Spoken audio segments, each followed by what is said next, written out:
Catherine ran up to Grace and grabbed her arm, sobbing uncontrollably. "Please, you have to help me," said Catherine, her voice cracking. "I got separated from my parents and I'm lost. I don't know what to do." "Let go of me," Grace snapped. She pulled her arm free. "Why should I help you after what you did? You must be joking." Grace turned away from her. "I'm sorry," Catherine was screaming. "Don't leave me." Grace stopped with her back to Catherine and closed her eyes. She remembered what Auntie Nora had said. "You're too nice for your own good sometimes." That was true, but Grace also knew it would be wrong to leave Catherine here alone. She sighed and turned back. All of a sudden, the lights went out, plunging them into darkness. Chapter 5. Catherine screamed. Grace knew she would have to take charge, even though she felt terrified herself. The two girls stumbled in the dark as she dragged Catherine along the hallway.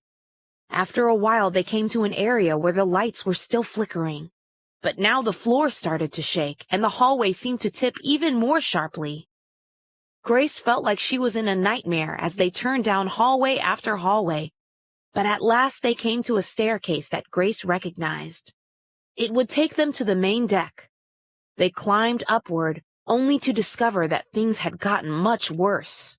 The Titanic was creaking and groaning like a giant beast in agony, and its front part was now completely underwater.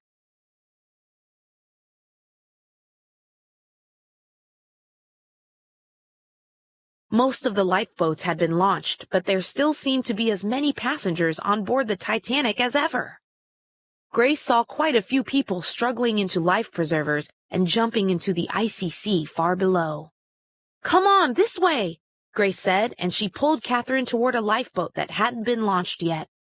Suddenly a voice called out, "Catherine! Oh, thank goodness we found you!" It was Catherine's mother pushing through the crowd. She grabbed her daughter and held her tight. Catherine's father appeared from the crowd. "We must hurry," he said. "They won't be able to launch the lifeboat if they have to wait any longer." The three of them started moving toward the ship's rail, Catherine's father roughly pushing people out of their way. Grace followed and found herself at last looking down into a lifeboat. It was almost full, but there were still a few free places. A couple of the crew helped Catherine and her parents into the boat through a gate in the rail. Just as Grace was about to climb down into the boat herself, one of the crewmen put his arm out to stop her. "Hold it," he said, looking Grace up and down. "Only first-class passengers are allowed in this lifeboat.